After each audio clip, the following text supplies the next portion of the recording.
ಜಿಲ್ಲೆಗೆ ಬಂದದಕ್ಕೆ ನಮ್ಮೆಲ್ಲ ಶಾಸಕರ ನಮ್ಮ ಜಿಲ್ಲೆಯ ಪರವಾಗಿ ತುಂಬ ಹೃದಯ ಸ್ವಾಗತವನ್ನು ಬಯಸ್ತಿದ್ದೇನೆ. ಇವತ್ತು ಹರೀಶ್ ಮಂಜರು ಹೇಳಿದರು ಬಹಳಷ್ಟು ವಿಚಾರ.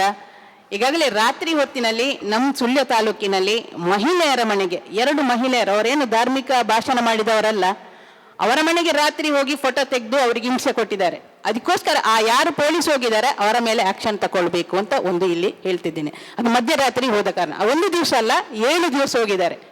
ನಿಮ್ಮ ಕಾನೂನು ಚೌಕಟ್ಟನ್ನು ಎಲ್ಲಿ ಬೇಕೋ ಅಲ್ಲಿ ಮಾಡಬೇಕು, ಹೊರತು ಬಿಟ್ಟು ಎಲ್ಲೆಲ್ಲ ಮಾಡ್ತೀರಿ, ಎಲ್ಲಿ ಬೇಕೋ ಅಲ್ಲಿ ಮಾಡೋದಿಲ್ಲ.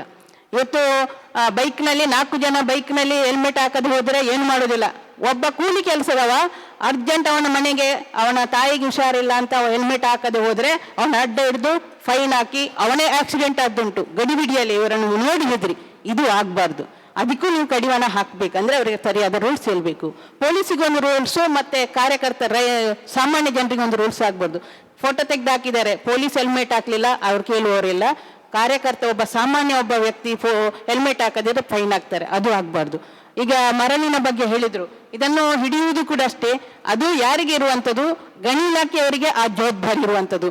ಪೊಲೀಸರಿಗೆ ಹಿಡಿದು ಅದನ್ನು ನಿಲ್ಲಿಸುವಂಥದ್ದು ಮಾತ್ರ, ದರೋಡೆ ಮಾಡುವಂಥದ್ದಿಲ್ಲ. ಅವ್ರೇನು ಮಾಡ್ತಾರೆ, ದುಡ್ಡು ಕೊಟ್ಟರೆ ಬಿಟ್ಟು ಬಿಡ್ತಾರೆ, ಕೊಡದಿದ್ರೆ ಅವನನ್ನು ಬಂಧಿಸ್ತಾರೆ. ಇದು ಆಗಬಾರ್ದು. ಅದಕ್ಕೂ ಕೂಡ ಸರಿಯಾದ ಕಾನೂನಿನಲ್ಲಿ ಪೊಲೀಸರಿಗೂ ಕೂಡ ಮಾಹಿತಿ ಕೊಡಬೇಕು. ಬರೀ ನಮಗೆ ಮಾತ್ರ ಜನಪ್ರತಿನಿಧಿ ಮಾಹಿತಿ ಕೊಡೋದಲ್ಲ, ಅವರಿಗೂ ಸರಿಯಾದ ಮಾಹಿತಿ ಕೊಡಬೇಕು ಅಂತ ವಿನಂತಿ ಮಾಡ್ಕೊಂಡ್ರೆ. ಇವತ್ತೊಂದು ಬೇಸರ ಇದೆ ನನಗೆ, ಗೃಹ ಸಚಿವರಲ್ಲಿ ನನ್ನ ಕ್ಷೇತ್ರಕ್ಕೆ ಬಂದಿದ್ದೀರಿ, ಸುಳ್ಯ ವಿಧಾನಸಭಾ ಕ್ಷೇತ್ರಕ್ಕೆ, ನನಗೊಂದು ಮಾತು ಹೇಳಿಲ್ಲ, ನಿಮ್ಮ ಕಮಿಷನರ್ ಇರಲಿಲ್ಲ, ಪೊಲೀಸರು ಇರಲಿಲ್ಲ. ಕುಕ್ಕೆ ಸುಬ್ರಹ್ಮಣ್ಯ ನನ್ನ ಕ್ಷೇತ್ರ ಬರ್ತದೆ. ದೇವಸ್ಥಾನಕ್ಕೆ ಹೋಗಿರೋದಮ್ಮ? ಅದೇ ದೇವಸ್ಥಾನಕ್ಕೆ ಖಾಸಗಿ ಕಾರ್ಯಕ್ರಮ ವಿಚಾರ, ಅದಕ್ಕೋಸ್ಕರ ಹೇಳಿಲ್ಲ. ಅಫಿಷಿಯಲ್ ಆಗಿ ಬಂದ್ರೆ ಐ ಆಲ್ವೇಸ್ ಇನ್ಫಾರ್ಮ್ ಯು.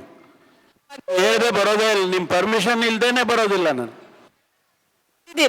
ನಿಮ್ಮನ್ನು ವೆಲ್ಕಮ್ ಮಾಡ್ಬೇಕಿತ್ತು. ನಾನು ನನ್ನ ಕ್ಷೇತ್ರಕ್ಕೆ ಎಲ್ಲರನ್ನು ಮಾಡಿದ್ದೇನೆ, ಅದಕ್ಕೋಸ್ಕರ ನೀವು ಅದಕ್ಕೋಸ್ಕರ ಮೊನ್ನೆ ಯುಟಿಕಾದರ್ ಅವರೇನ ಪರ್ಸನಲ್ ಕಾರ್ಯಕ್ರಮ ಬಂದ್ರು ಕೂಡ ನಮ್ಮ ಸಭಾಪತಿಯವರು ನನಗೆ ಫೋನ್ ಮಾಡಿ ನಿನ್ನ ಕ್ಷೇತ್ರಕ್ಕೆ ಬಂದುಬಿಟ್ಟಿದ್ದೇನೆ, ನಾನು ಹೋಗ್ತಾ ಇದ್ದೇನೆ ಅಂತೇಳಿ. ಅದಕ್ಕೋಸ್ಕರ ನೀವು ಬಂದದ್ದು ನನಗೆ ಮತ್ತೆ ಹೇಳ್ತಾರೆ ನೀವು ಯಾಕೆ ಬರಲಿಲ್ಲ.